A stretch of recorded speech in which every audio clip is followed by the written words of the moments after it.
A plume of white smoke rising from the Sistine Chapel chimney signals a pivotal moment in the Catholic Church, yet this is just the beginning of a complex and centuries-old process. As the world watches, the color of the smoke reveals the latest developments in the Papal Conclave, a tradition that dates back over 800 years. Recently, on a day marked by anticipation, black smoke billowed from the Sistine Chapel, indicating that the cardinals had completed round O voting but had not yet reached the required two-thirds majority to elect a new pope. Outcome was expected, especially in the initial stages of the conclave, where the primary goal is to gauge support for various candidates. Early white smoke would have suggested that a candidate had gained enough backing to be declared pope. But that was not the case this time. The conclave involves cardinals from around the world, many of whom are meeting for the first time.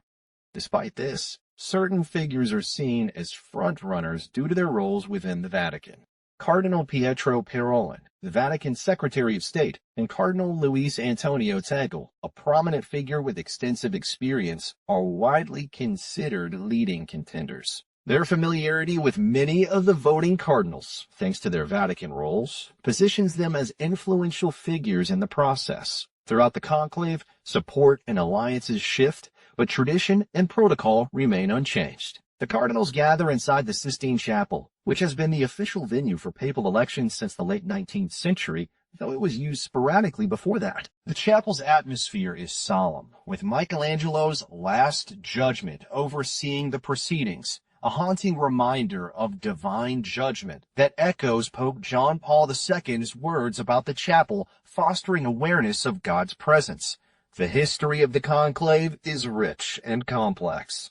Originally, popes were elected by acclamation, with the entire community participating. Over centuries, voting was restricted to high-ranking clergy, and external influences from monarchs and aristocrats often played a role. The process became more formalized after the longest conclave in history, which lasted over 3 years in the 13th century. This led to the establishment of rules to streamline and secure the election process, including the seclusion of cardinals in designated spaces within the Vatican. In earlier centuries, cardinals were often confined in small cubicles within the Sistine Chapel or nearby halls, with aides sleeping in makeshift quarters above their cells. The process was sometimes marred by conflicts, fires, and even riots, reflecting the intense pressure and high stakes involved. Notorious conclaves saw cardinals falling ill from the stifling conditions or the Roman summer heat, with some elections postponed due to health crises. The tradition of seclusion, symbolized by the term conclave, meaning with a key, continues today. Modern procedures involve cardinals being sequestered in specially prepared accommodations with limited outside consensus is reached. Despite technological advances, the core of the process remains rooted in centuries-old customs designed to preserve the integrity and secrecy of the election. As the current conclave progresses, the world remains attentive to the color of the smoke.